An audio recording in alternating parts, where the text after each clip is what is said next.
작은 연못에서 안녕하세요. 문제로 안녕하세요. 재밌는 정치, 즐거운 봄, 문제로 다가가는 개념, 수능 특강 정치를 맡은 박보입니다. 아니, 제가 문제로 다가가는 개념만 이걸 계속 생각하고 있었거든요. 이렇게 확 먼저 튀어나오네요. 네. 아, 이렇게 웃을 일이 아닌 또 오프닝이었는데 또 이렇게 허허 웃고 말았습니다. 허허가 아니라 하하 웃고 말았습니다. 이 노래는 그 2월 4일 날 민경이가 추천해준 노래입니다. 흰수염 고래라고 YB의 노래인데요. 이 가사를 딱 보니까 어떤 가사가 저는 제일 인상 깊었냐면 작은 연못에서 그 다음에 큰 바다로 헤엄쳐 가고 있는 흰수염 고래 이렇게 얘기를 했는데 여러분이 바로 그런 과정에 있는 것이 아닌가라는 생각이 들었어요. 이 작은 연못이죠. 지금은 다 여러분을 보호해주는, 그렇죠? 학교 또 집, 네, 가족들이 그렇습니다. 지금 작은 연못에 있는 것과 같다면 곧 여러분 큰 바다로 나가게 될 거 아니에요. 그게 사회겠죠. 여러분 사회에 나가보면 나중에 알게 되겠지만 이 사회가 얼마나 무서운지 모릅니다. 큰 바다가 위험하고 무섭듯이. 그래서 생각해 본 건데요. 연못에 있다가 큰 바다로 나가서 잘 적응하라고, 그 무섭고 위험한 데서 잘 적응하라고 아주 독한 훈련을 하고 있는 것이 아닌가라는 생각이 들었습니다. 중학교 때까지 그냥 고등학교 1학년 때까지 그냥 하면서 이제 고등학교 2학년, 3학년 오면서 이제 막 압박을 주면서 사회는 이런 데야. 그래서 아주 독한 훈련의 시간들을 지금 보내고 있는 것이 아닌가라는 생각이 들었어요. 잘 이겨내셔야 됩니다. 잘 이겨내셔야지 큰 바다, 사회에 가서도 잘 해내실 수 있을 겁니다. 근데 진짜 무서운데, 바다로 나오면. 네, 오늘 이번 시간은요, 여러분, 그 자유마저 하고요, 평등도 하고요, 그리고 문제풀이도 하겠습니다. 진짜 급합니다.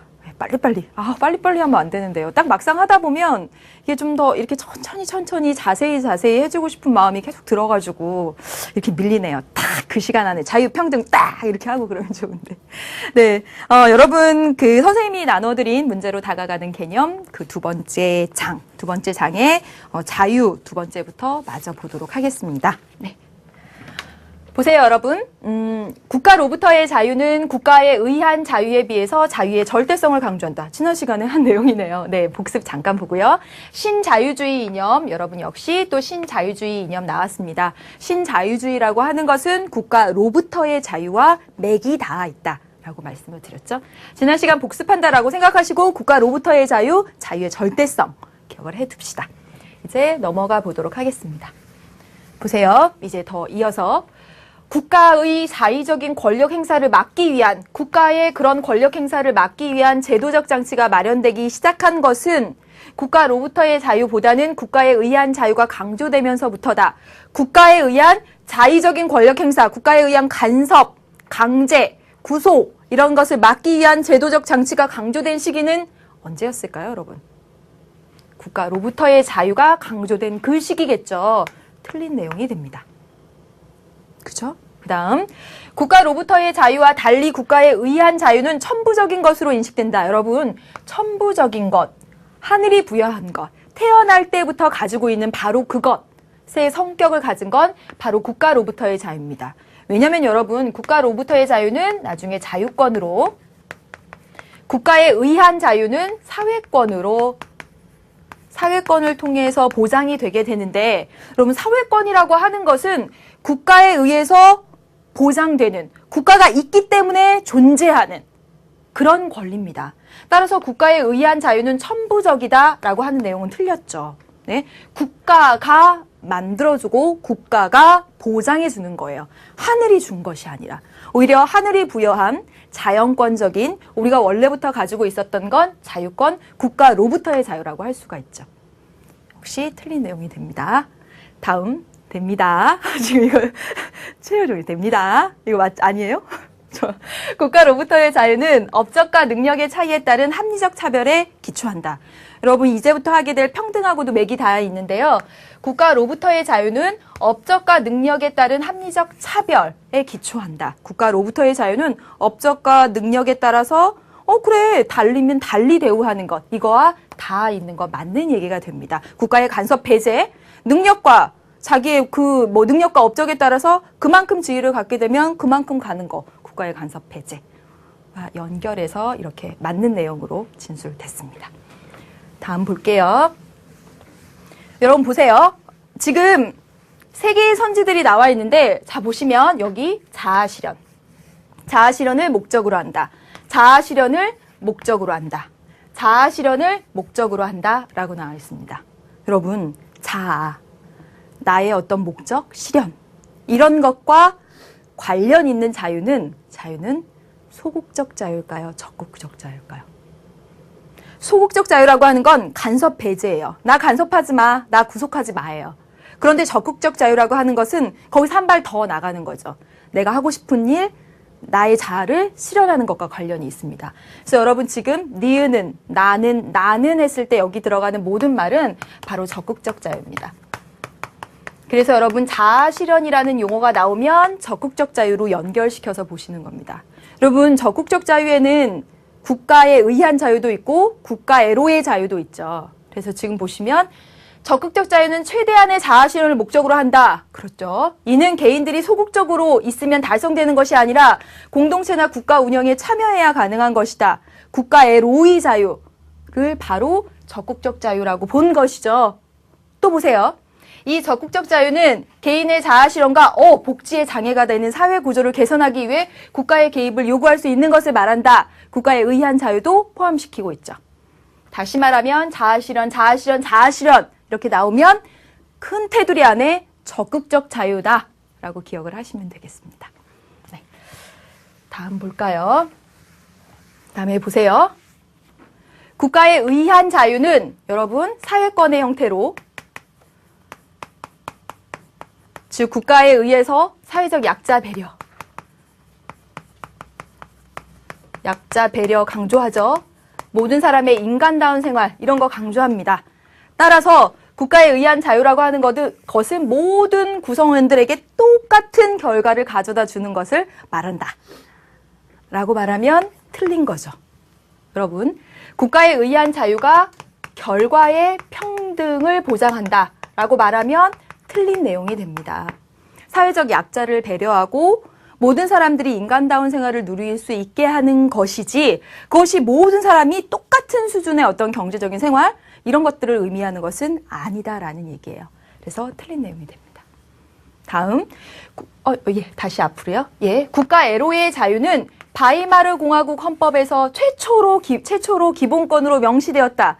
여러분, 바이마르 공화국 헌법에서 자본주의 모순 이후에 이 사회권이라고 하는 것을 강조를 했죠. 사회권이라고 하면 국가애로의 자유가 아니라 국가에 의한 자유라고 해야지 맞겠죠. 그래서 여러분 지금 여기까지 봤습니다. 자유에 관련된 내용 봤어요. 이제 한 판으로 정리하는 개념, 짠! 네, 평등입니다. 여러분 지난 시간부터 이번 시간까지 해서 3판 정리한 거예요. 3판. 네. 한 판은 민주주의 이념판, 의미판, 의미. 그 다음에 자유 한 판, 그리고 평등 한 판 이렇게 왔습니다. 여러분 평등하면 형식적 평등, 실질적 평등이 있습니다. 형식적 평등은 차이를 고려하지 않는 평등, 모든 사람을 똑같이 대우하는 평등을 형식적 평등이라고 합니다. 여러분 같은 말 알아두셔야 되죠. 뭐냐면 절대적이고 산술적인 평등이다. 절대적이고 산술적인 평등 같은 말입니다. 기억하세요. 네. 그러면서 이 실질적 평등이라고 하는 것은 자 보시면 성별, 연령, 재능 등 선천적인 차이 또는 재산 교육 수준 등 후천적인 그런 차이를 고려하는 평등입니다. 그래서 여러분 선천적인 차이도 고려하는 평등이에요. 여러분 재능이 달라요. 영재예요. 그러면 10살, 11살, 12살에 고등학교, 대학교 보낼 수도 있는 거죠. 달리 대우하는 거예요. 선천적 차이, 후천적 차이에 따라서 달리 대우합니다. 그래서 그것을 실질적 평등이다라고 얘기를 해요. 같은 말로 상대적, 비례적 평등. 선생님이 이런 거 알려드리면 되는지 모르겠지만 비상실. 그냥 비상실! 이렇게 짝지어서 네, 실질적, 상대적, 비례적 평등 같은 용어입니다. 막 혼용해서 나와요. 막 혼용해서 비상실, 네. 차이 인정하는 평등, 차이 인정하지 않는 평등 이렇게 나왔습니다. 여러분 이 형식적 평등은요. 모든 사람을 똑같이 대우합니다. 따라서 뭐의 실현? 평균적 정의의 실현이다라고 얘기합니다. 여러분 평균은 뭐예요? 나 이번 시험 본 거 평균 내볼게. 평균은 모든 걸 똑같이 나눠보는 거죠. 10과목 시험 봐서 각각의 과목 점수가 다 다른데 평균 낸다라고 하면 각 과목당 이만큼의 점수를 맞은 거야. 똑같습니다. 똑같이. 평균에서 강조하는 건 똑같은 거죠. 따라서 형식적, 절대적, 산술적 평등은 똑같은 정의, 평균적 정의로 정의를 강조합니다. 다음이요. 실질적 평등은요. 실질적 평등은 차이를 강조하죠. 차이를 고려해요. 차이에 따라서 달리 나눠줍니다. 그래서 배분적 정의의 실현과 관련이 있다. 이것까지도 출제가 된 적이 있습니다. 그래서 여기까지 연결시켰어요. 보시면 이 형식적 평등은요. 모든 사람은 똑같아. 이렇게 해버리면 모든 사람을 똑같이 대우한다라고 해버리면 누구는 열심히 일하고 누구는 열심히 일 안 했는데 똑같이 월급 줘요. 그럼 억울하죠. 그렇죠? 누구는 공부 되게 못했고 나는 공부 잘했는데 똑같이 똑같은 대학 보내줘요. 그러면 억울하죠. 그래서 이 형식적 평등을 강조하면 실질적으로는 불평등한 결과가 나온다는 거죠. 네? 나는 열심히 일했는데 똑같이 대우하네. 불평등하다는 생각을 느껴요.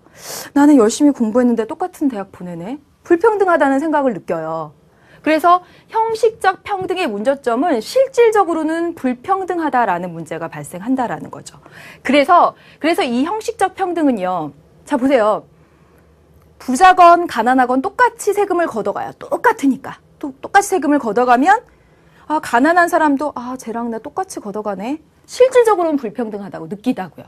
그래서 이 형식적 평등은 특히 이렇게 사회적인 부분, 세금을 내는 경제적인 부분 이런 데에서는 강조하면 안 되겠다. 어떤 정치적, 시민적 권리에 있어서 이런 평등들이 강조되어야 되겠다.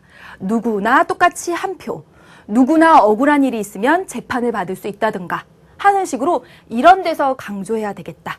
라고 해서 이 형식적 평등은 이런 정치적인 평등, 1인 1표, 시민적 권리에 있어서 강조되는 평등입니다. 그런데 여러분 보세요. 실질적 평등입니다. 여러분 실질적 평등은 방금 보셨다시피 공부를 더 잘하면 더 좋은 대학에 보내고 부자면 더 많이 세금을 내고 이런 것입니다. 예. 그래서 사회적, 경제적 생활에 있어서 이런 평등들이 강조가 돼요. 열심히 일을 하면 더 많이 월급을 주고요. 그래서 사회적, 경제적 부분에 있어서 더 많이 강조되는 게 실질적 평등입니다. 그런데 이 실질적 평등에 또 문제점이 있어요. 이 뭐냐면 역차별 논란이죠. 얼마 전에 어떤 정당에서 이와 관련된 신문 기사를 읽은 적이 있었습니다. 요즘 뭐 여당이고 야당이고 할 것 없이 막 정당 개혁을 한다 막 그러면서 막 난리잖아요. 그래서 신문 기사에 많이 나오잖아요.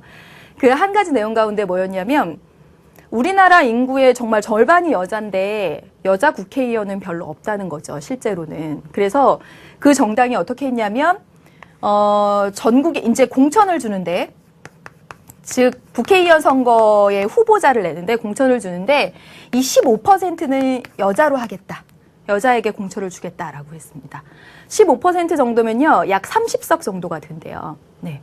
그런데 이 공천을 신청한 여자분들이 30명 정도밖에 안 되는 거예요. 그러니까 공천 신청한 여자분들은 거의 다 공천을 받는 거죠. 근데 다른 남자분들은 막 자질 검사도 하고 뭣도 하고 해가지고 공천에 떨어지기도 하고 어렵게 공천이 되기도 하는데 여자라는 이유만으로 사회적 그런 데선 정치적 부분에선 사회적 약자죠. 그런 이유만으로 바로 되는 것. 그걸 두고 다른 남자분들로 공천을 신청하신 분들이 이거 오히려 역차별이다. 막 이런 얘기 있었다라고 합니다. 이해되시죠? 여러분. 달리 대우하는 이 실질적 평등에서는 역차별 논란이 있을 수 있다. 여기까지 여러분 봤습니다. 이제 하나 더 볼게요. 이제 자유랑 짝지어서 보겠습니다. 이 실질적 평등은요. 실질적 평등은 능력이 있는 사람한테 월급을 더 주고 이런 것도 실질적 평등인데 특히 실질적 평등이 강조되는 건 사회적 약자를 배려할 때입니다.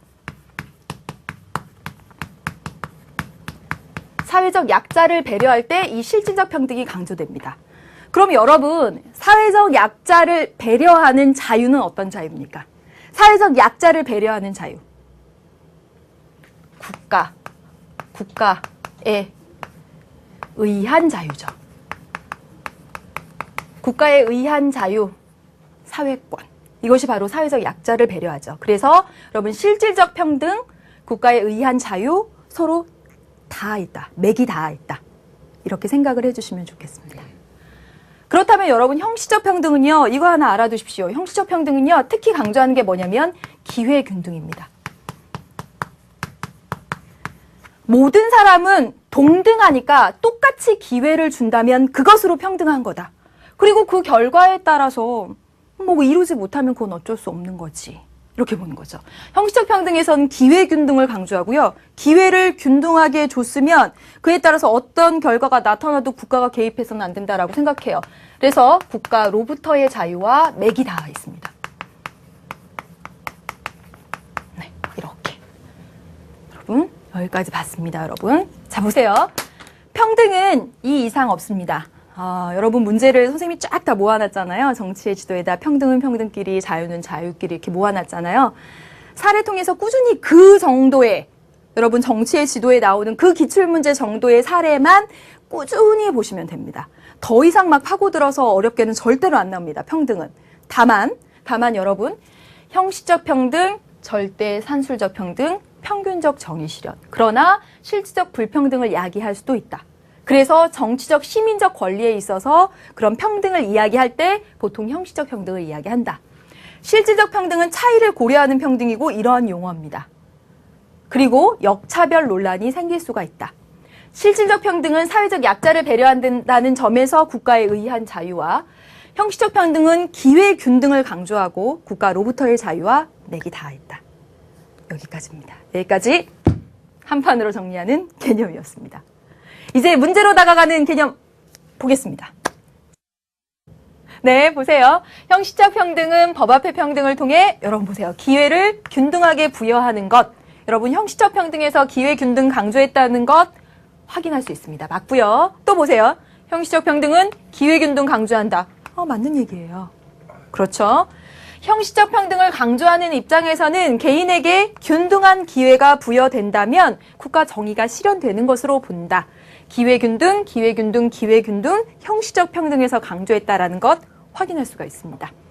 그 다음에 볼게요. 아래에 시민혁명을 주도한 계층이 추구한 평등은 실질적 평등이라기보다는 형식적 평등에 가까웠다. 그럼 맞죠? 시민혁명을 주도한 그 계층은요. 국가의 간섭 배제, 국가로부터의 자유, 국가 간섭하지 마. 여러분 실질적 평등이라고 하는 것은 그것을 달성하기 위해서는 국가의 어느 정도의 개입과 이런 것들이 들어갈 수밖에 없어요. 사회적 약자를 배려하는 측면에서 본다면. 따라서 시민혁명을 주도한 계층이 추구한 그런 평등은 형식적 평등에 가까웠죠. 누구나 똑같이 동등하다라는 바로 그 사실 형식적 평등입니다. 국가로부터의 자유, 맥이 다 있다 말씀을 드렸죠. 다음 보겠습니다. 법 앞의 평등은 여러분 법 앞의 평등이라는 말도 있습니다. 말이죠. 우리 헌법에 써 있습니다. 이 법 앞의 평등, 우리의 헌법에 딱 법 앞의 평등이라고 돼 있어요. 보면 이 법 앞의 평등은 기회균등이라는 형식적 평등, 평등과 더불어서 실질적인 평등을 지향한다. 맞는 내용입니다. 그래서 법 앞의 평등이라고 말할 때는 형식적 평등만 혹은 실질적 평등만 이야기하는 것이 아니라 이 둘 간의 조화를 얘기하는 거죠. 맞습니다. 다음, 법 앞의 평등에서 말하는 법은 국회에서 제정된 법률만을 의미한다. 법 앞에 사람들은 모두 평등해 라고 말할 때 이 법은 국회에서 제정된 법률만 말할까요? 아닙니다. 국회에서 제정된 법률만 말하는 것이 아닙니다. 모든 국법, 큰 테두리의 법, 조례, 규칙, 명령, 이 큰 테두리의 국법, 그 앞에 모두가 평등하다라는 얘기입니다. 따라서 틀린 얘기가 되죠. 다음 볼게요. 보통 선거제는 형식적 평등에 위배된다. 여러분 보통 선거는 누구에게나 뭐 일정 연령 이상 누구나 선거에 참여할 수 있는 거죠. 일정 연령 이상 누구나 합니다, 여러분. 그래서 일정 연령 이상이 안 된 사람은 안 줬으니까 그거는 형식적 평등이 위배되는 거잖아요. 그렇게 볼 게 아니라요. 일정 연령 이상 누구에게나 동등하게 그 기회를 준다라는 측면에서 형식적 평등에 위배된다라고 볼 수가 없습니다. 네, 다음 보겠습니다. 그 다음에 볼게요. 형식적 평등을 강조하면 역차별 논쟁을 초래하기가 쉽다. 여러분, 역차별 논쟁은 어떤 평등에서였습니까? 실질적 평등을 강조해서 약자를 배려할 경우 오히려 상대편은 내가 차별받고 있어요 라고 말할 수 있다라고 했죠. 실질적 평등을 강조할 경우입니다. 또 아래 보세요. 똑같이 나왔습니다. 형식적 평등은 역차별 논란? 아니죠. 실질적입니다. 계속 반복해서 나오는 것들이 있습니다. 다음 볼게요. 실질적 평등은 기회의 균등보다는 결과의 평등을 우선한다. 그럼 보겠습니다. 기회의 균등을 강조하는 게 형식적 평등이고, 따라서 형식적 평등은 기회 균등을 강조하고, 실질적 평등은 기회 균등도 중요하지만 사회적 약자를 배려하거나 하는 것들을 강조하죠. 그렇다고 해서 그것이 결과의 평등을 강조하는 건, 우선하는 건 아니라는 거죠. 이 결과의 평등은 조금 있다가 우리가 20페이지에 수능특강 자료로도 보겠지만, 결과의 평등은 모든 사람이 아주 경제적으로 동일하게 뭐 이런 것을 말하는 거고, 그건 사실상 오히려 불평등한 거죠. 따라서 이거 틀린 내용입니다. 다음 보겠습니다. 볼게요. 평등 네 번째. 국가에 의한 자유는 국가에 의한 실질적 평등 보장과 관련이 깊다. 맞는 내용이죠, 여러분. 실질적 평등, 국가에 의한 자유, 맥이 다 있다라고 말씀을 드렸습니다. 사회적 약자 배려. 그렇죠? 그다음에 실질적 평등이라고 하는 것은 자유방임주의적 국가 이념과 부합한다. 여러분, 자유방임주의에서는 국가의 간섭 배제예요. 국가의 간섭 배제. 특히 국가로부터의 자유가 강조됐습니다. 그리고 모든 사람이 동등하다라는 형식적 평등.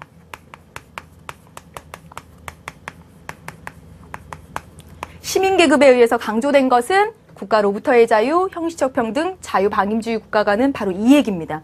따라서 실질적 평등이 요거에 부합하다. 틀린 내용이 되죠. 그렇죠? 실질적 평등은 국가의 간섭이 어느 정도 있어야 되는 얘기입니다. 틀렸어요. 그 다음에 보세요. 형식적 평등보다 실질적 평등이 기득권층에 유리하다. 여러분, 기득권이 뭐냐면 이미 기자입니다. 어릴 득자. 이미 이득을 얻고 있는 계층. 우리 사회에서 뭐 부자들, 어떤 지위에 올라간 계층, 뭐 이런 사람들이 기득권층이 되겠죠. 여러분, 기득권층은 실질적 평등 좋아할까요? 실질적 평등이라고 하는 것은 사회적 약자를 배려해서 달리 대우하는 거죠.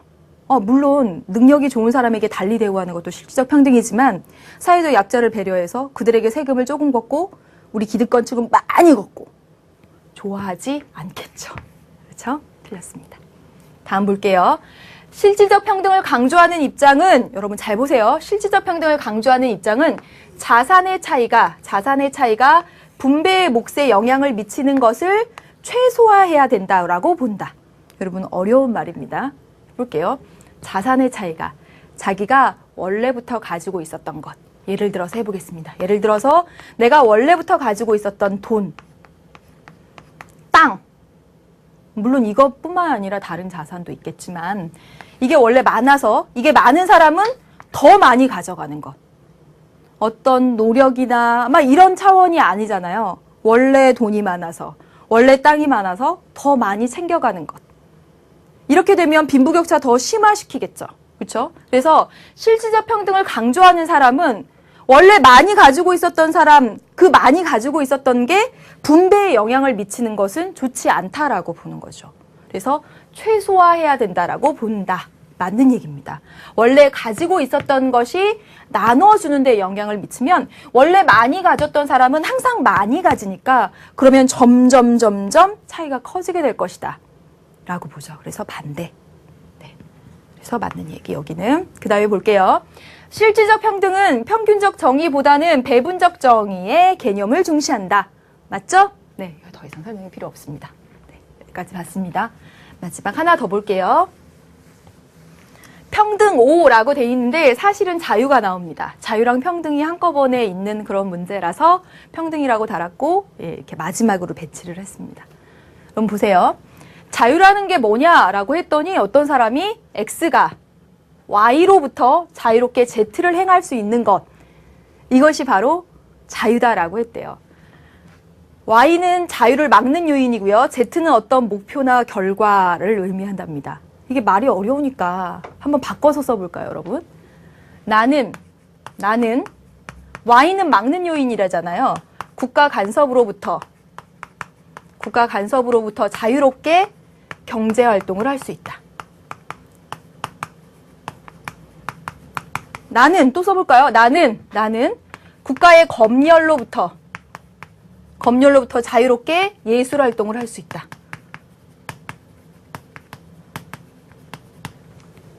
이렇게 쓸 수가 있습니다. X는 Y로부터 Z 막 이렇게 쓰니까 어려운데 이렇게 쓰면 훨씬 더 쉽죠, 이해가. 그럼 보세요. 이렇게 지금 국가의 간섭, 검열 이런 것들 없어야 된다. 국가 간섭하지 마. 라고 봤던 건 국가로부터의 자유에서 강조를 했던 내용이죠. 그렇죠? 그 다음에 누구나 그래 사업가가 될 수 있으면 사업가가 될 수 있는 최소한의 요건. 예술가가 될 수 있어서 미술 그림을 그리고 싶으면 그림을 그릴 수 있는 최소한의 인간다운 생활을 할 그 요건. 그래서 국가가 줘야 된다. 국가에 의한 자유. 바로 이런 것을 강조하겠죠. 그럼 잘 보세요. 적극적 자유라고 하는 것은 Y를 제거하는 것을 의미한다. 여러분, Y를 제거하는 것은 국가로부터의 자유입니다. 간섭하지 마! 그죠? 간섭하지 마! 라고 하는 건 여러분 뭐였어요? 소극적 자유였죠. 따라서 틀린 내용이 됩니다. 다음이요. 형식적 평등을 강조하는 사람은 Y의 제거보다 Z의 균등한 보장을 더 중시한다. 여러분, 형식적 평등을 강조하는 사람은 국가로부터의 자유와 이게 맥이 닿아 있습니다. 그렇죠. 모든 사람은 동등해. 국가로부터의 자유, 기회균등 강조해요. 형식적 평등을 강조하는 사람은 Y의 제거를 훨씬 더 강조합니다. 간섭하지 마 하는 걸 훨씬 더 강조하죠. 제2의 균등한 보장, 누구나 예술을 할 수 있고 누구나 경제활동을 할 수 있는 그 토대를 마련해 주는 건 국가에 의한 자유, 실질적 평등과 더 맥이 닿아 있다라고 봐야죠. 여러분, 그래서 이거 틀린 내용입니다. 이 문제가 가장 어려웠을 거라고 생각이 드는데요. 몇 번 보시면 또 돼요. 시간이 지나면 돼요. 이게 성숙해 있어요. 네, 여기까지 봤고요, 여러분. 이제 교재 20페이지. 예, 내용을 한번 읽어보도록 하겠습니다. 여러분 분석해서 볼게요. 교재 20페이지에 보시면 기회의 평등과 결과의 평등의 차이점은 이렇게 나와 있습니다. 여러분 보시면 이 기회의 평등이라고 하는 것은 어떤 평등에서 강조되는 거? 형식적 평등이요. 기회의 평등이 형식적 평등에서 강조된다라고 한다면 결과의 평등은 실질적 평등에서 강조한다 라고 말하면 안 된다고요. 예, 안 됩니다. 네. 보세요. 읽어보도록 하겠습니다. 재산이든 지식이든 혹은 신앙이든 가진 것이 서로 평등하지 않은 사회에서 서로 더불어서 사는 이상적인 모습은 어떤 것일까? 원래부터 가진 게 다른데 약자를 배려해서 약자의 마음에 상처를 받지 않도록 해야 한다는 주장은 매우 설득력 있고 또 우리의 심금을 울리는 주장임에 틀림없다. 즉 실질적 평등입니다.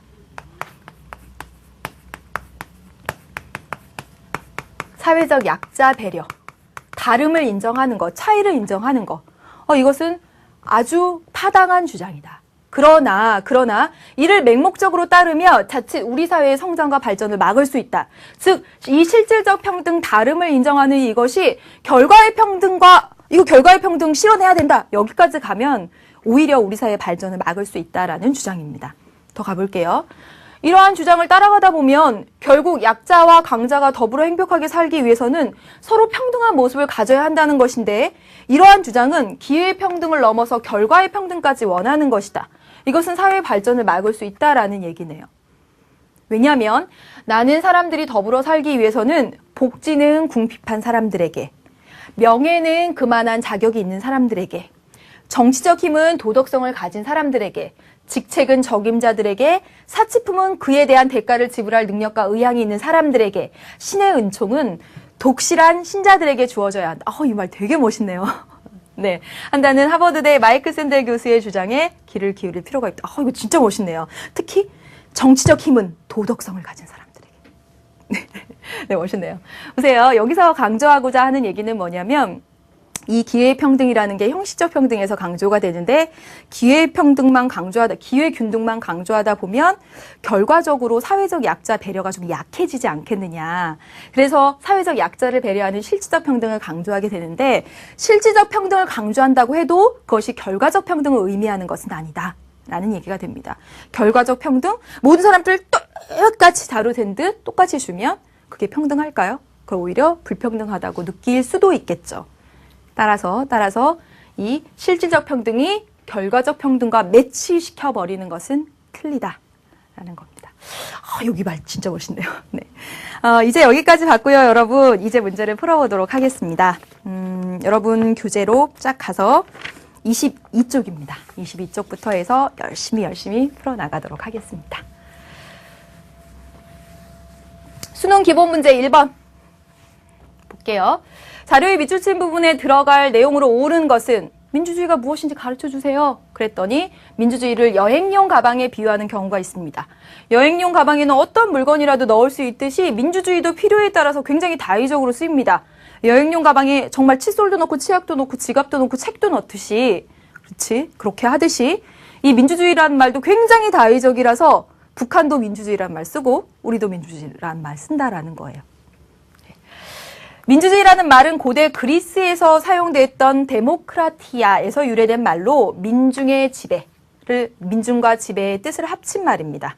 따라서 당시 민주주의는 민중의 지배를 합친 말, 민중과 지배를 합친 말, 그 뜻입니다. 이 얘기예요. 1번, 인간 존중과 자유 평등을 추구하는 그 이념으로서의 민주주의다. 민주주의의 목적을 얘기하고 있는 것이다. 아닐 것 같은데요. 더 가보세요. 생활 양식이다. 아니죠. 그렇습니다, 여러분. 1인이나 소수가 아닌, 그렇죠, 다수의 시민이 지배하는 통치 형태, 정치 형태, 그리스, 민중의 지배, 3번이 정답입니다. 4번, 시민에 의해 구성된 의회에서 국가의 정책, 의회에서 국가의 정책을 결정합니다. 여러분 다음 시간에 배우게 되는데 대의제가 되죠, 대의제. 틀린 내용입니다. 절대군주의 자의적 지배에서 벗어나 자유롭고 평등한 사회를 건설하려는 원리, 자유와 평등이 보장되는 사회를 건설하려는 사회 구성 원리로서의 민주주의. 정답은 네. 보겠습니다. 다음 글에 부합하는 진술을 보기에서 고른 것은 민주시민은 자신의 것만을 고집할 것이 아니라 다른 사람의 입장에서, 다른 사람의 입장 나왔네요. 상대방의 지적이 옳으면 수용한대네요. 개방적 태도네요. 타인의 입장, 다름을 인정하는 것. 관용이죠, 관용. 보겠습니다, 여러분. 관용정신, 그렇네요. 다원주의적 사고, 그렇죠. 다름을 인정하는 것. 다원주의 사회에 정말 다양한 의견이 있음을 인정하는 것. 맞습니다. 법과 절차 준수, 내용 아니고요. 다수의 견해가 옳다는 생각을 가져야 한다. 말도 안 되는 얘기. 한번 보겠습니다. 빈칸에 들어갈 적절한 진술을 보기에서 고른 것은 해보겠습니다, 여러분. 어떤 집단에서 특정 사안을 해결하거나 선택하고자 하여 논의를 시작할 때 이 세 가지 대안이 있습니다. 이 의견이 나누어져 있다고 생각해 봅시다. 그 후 세 편이 서로 상대방의 입장을 알게 되면 자신의 의견을 수정하기도 하고 입장을 바꾸어서 상대의 의견에 동조하기도 합니다. 양보와 타협을 하는 거죠.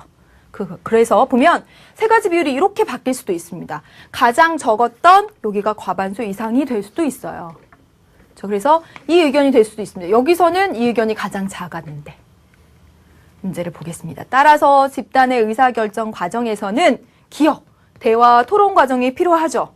만약에 대화, 토론 안 하고 한 번에 이렇게 해서 딱 결정해버렸으면 이 의견은 받아들여지지 않았을 거 아니에요.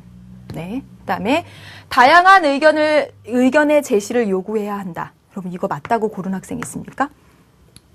여러분 이거 어디 문제 보면 되냐면 25쪽입니다. 25쪽 3번 문제를 보시면 이게 해결이 됩니다. 25쪽 3번 문제를 보면 여러분 수학여행을 가기로 했어요. 그래서 7개 후보지가 있습니다. 그래서 학생들 30명이 7개 후보지를 쭉 이렇게 골라봤어요. 그랬더니 쫙 다 흩어졌죠. 다양한 의견이 제시되면 오히려 의견이 왜곡될 수가 있습니다. 대다수가 좋아하지 않는 장소로 소풍을 갈 수가 있다고요. 여러분 25쪽에 3번 문제를 보시고 여기 오면 이게 이해가 됩니다. 다양한 의견 제시를 요구한다고 해서 늘 좋은 결정이 나는 건 아니죠. 의견을 마음대로 막 말할 수 있는 물론 자유는 있어야 되겠지만 3개의 의견이 나온 것보다 7개, 8개의 의견이 나온 것이 더 좋다라고 말할 수는 없다라는 겁니다. 따라서 이거 틀렸어요. 그 다음에 참여자들의 개방적 사고 맞죠? 내 의견을 수정하기도 하고 입장을 바꾸기도 합니다. 맞아요. 소외계층과 소수자를 우선 배려해야 된다.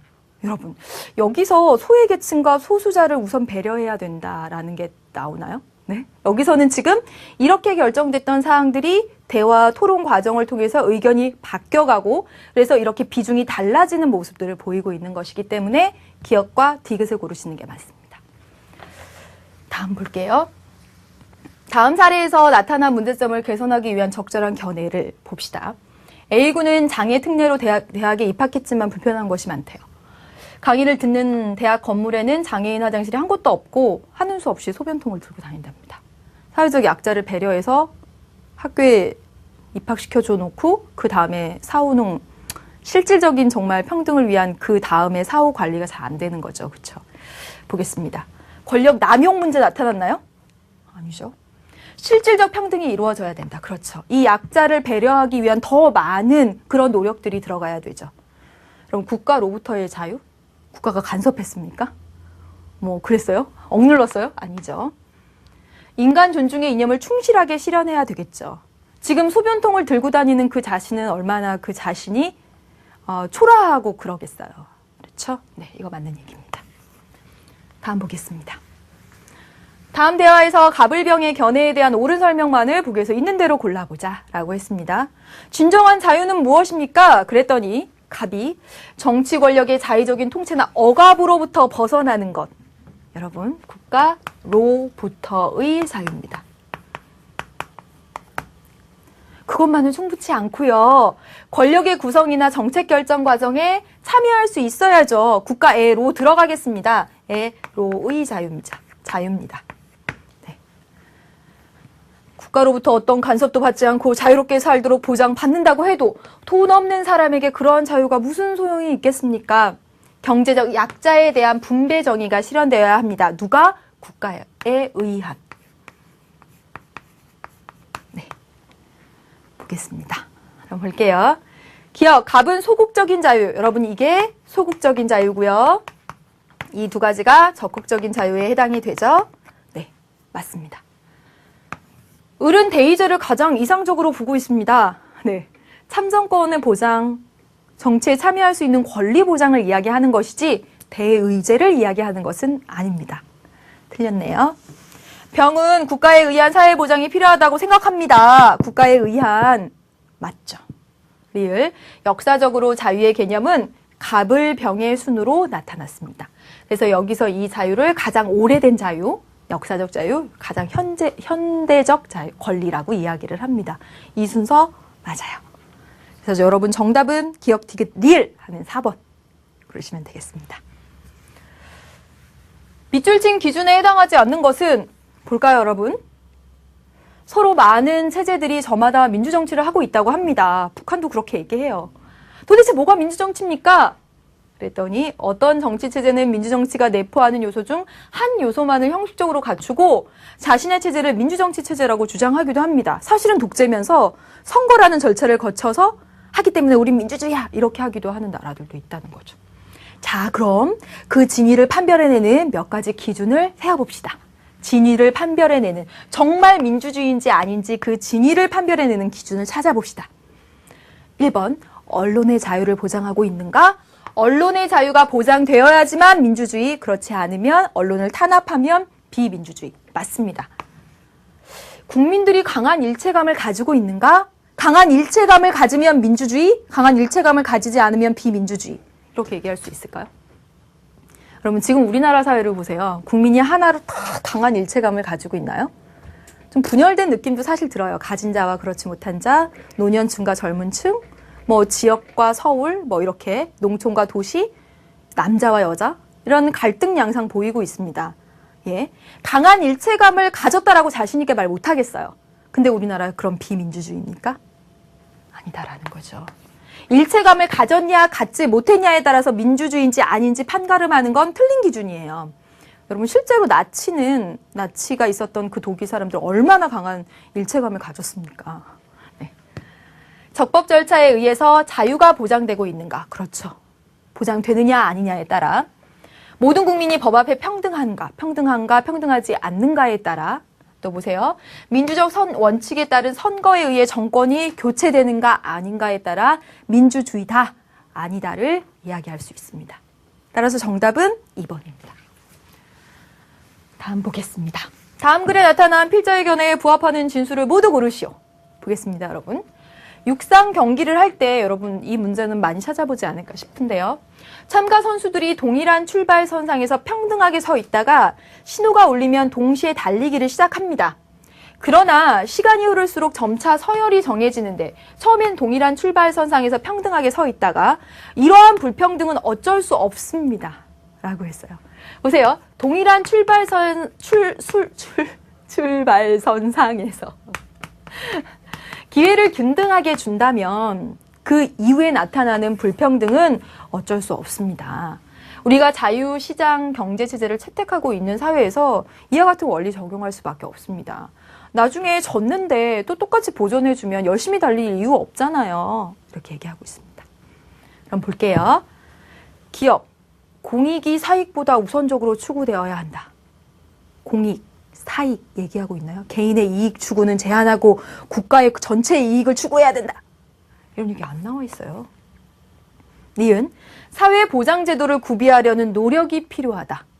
사회보장제도는 여러분 사회적 약자에 대한 배려라고 볼 수가 있습니다. 지금 여기서 보시면 자유주의 시장경제를 채택하고 있는 나라에서는 이 경쟁에 의해서 차이가 나는 건 어쩔 수 없어 라고 보죠. 그렇죠? 틀렸습니다. 디귿, 자유와 평등의 가치가 서로 상충되는 면이 있다라고 얘기를 하죠. 보세요. 동일한 출발선상에서 평등을 아주 강조하게 되면 또 똑같이 걸어가 이렇게 하다 보면 자유를 훼손하는 게 되고 자유를 강조하다 보면 불평등해지게 되는 건 어쩔 수 없다라고 봅니다. 충돌하는 부분이 있다. 맞아요. 그 다음에 결과의 평등보다는 기회 균등을 지향해야 된다. 기회를 똑같이 줬다면 그에 따른 불평등은 어쩔 수 없다. 맞는 내용이 됩니다. 따라서 정답은 디귿, 리을 이렇게 고르시면 되겠습니다. 다음 보겠습니다. 다음 글에 나타난 문제점을 해결하기 위한 적절한 방안을 보기에서 있는 대로 고른 것은 이겠습니다. 5명으로 구성된 가족이 함께 나들이 장소를 결정한다고 해봅시다. 이때 보통 가정에서는 어린아이의 의견이 무시당하는 일은 거의 없어요. 어디 가고 싶어요. 네, 산에 가자. 싫어요. 네, 무슨 랜드 갈래요. 네, 이 아이는 가족이라는 집단에서 20%의 높은 비중을 차지하기 때문입니다. 그래서 아예 묵살시킬 수가 없어요. 그러나 우리나라와 같이 약 5천만 명으로 구성된 사회에서는 어느 한 명의 의사는 5천만 분의 1에 불과하기 때문에 종종 무시되기가 쉽죠. 그렇죠. 따라서 오늘날 민주주의를 표방하는 대규모 국가는 이 점을 고려하여 정치 발전 방안을 제시해야 된다. 이 점을 고려하여. 보겠습니다. 기억. 소규모 정치 공동체의 자치를 활성화하면 어떨까? 전체적인 국가 단위에서 하는 것이 아니라 소규모로 이렇게 나눠서 해보면 사람들의 의견들이 받아들여지기 때문에 그렇죠. 소수의 의견을 존중하는 정치 문화 만들어야 되겠죠. 네, 맞고요. 개인의 의사를 결집한 그런 시민운동을 활성화하면서 의사를 표출할 수 있도록 하는 거죠. 리을, 정책 결정 과정에서 다수결의 원칙을 우선적으로 적용한다. 다수결의 원칙을 적용하다 보면 소수의 의사는 매번 무시될 수밖에 없습니다. 틀렸죠. 그래서 소수의 의견을 존중할 수 있는 방안들, 나의 의사를 반영할 수 있는 방안들 무엇이 있을까라는 문제, 기억, 니은, 디귿 이렇게 고르시면 되겠습니다. 다음 보겠습니다, 여러분. 다음 두 사례가 민주주의의 이념에 비추어 비판받을 공통적인 이유로 적절한 것은 민주정치를 표방하는 각국 정부에서는 괴질의 확산을 막기 위해서 이 질환의 감염이 의심되는 주민을 자택에 격리, 그리고 그런 명령 내렸고요. 경찰로 하여금 이들의 집 내부에 CCTV 설치해서 감시하도록 했습니다. 증상이 심한 사람은 발목에 위치 추적 전자장치를 강제적으로 부착해서 다른 데 가가지고 퍼뜨리지 않도록 했다라는 겁니다. 네, 볼게요. 을국에서는 군 수뇌부가 특수부대원의 몸에 폭탄을 장착하고 차량이나 항공기를 이용하여 적군 기지에 침투해서 자폭하는 이 수단으로 사용하는 거죠. 인간이 한 수단이 된 거 아닙니까? 네. 공격을 감행하는 명령을 내렸습니다. 또한 정부가 사회의 불황아들을 지뢰가 매설되어 있는 지역에 들여보내서 몸으로 지뢰를 발견하도록 하는 인간 지뢰 탐지기로 이용을 했습니다. 아마 이거 실제 사례들일 거예요. 네, 보겠습니다. 비판받을 공통적인 이유. 정답은 바로 1번이죠. 인간의 존엄성이 무시된 겁니다. 네, 존중하지 못하고 있죠. 존중받지 못하고 있는 거죠. 다수결에 의한 결정, 사회보장제도, 공공복리를 경시했다. 여러분, 각국의 사례를 보면 오히려 공공복리를 굉장히 강조했어요. 그래서 개인의 그런 권리들은 아예 무시를 해버린 거죠. 네, 아니고요. 정치적 무관심 상관없습니다. 마지막 문제 빨리 보도록 할게요. 정치 형태를 나타낸 것입니다. 여러분, 자, 보세요. 여기 1인의 지배자가 전체, 소수가 전체, 여기 다수의 국민이 다수의 국민을.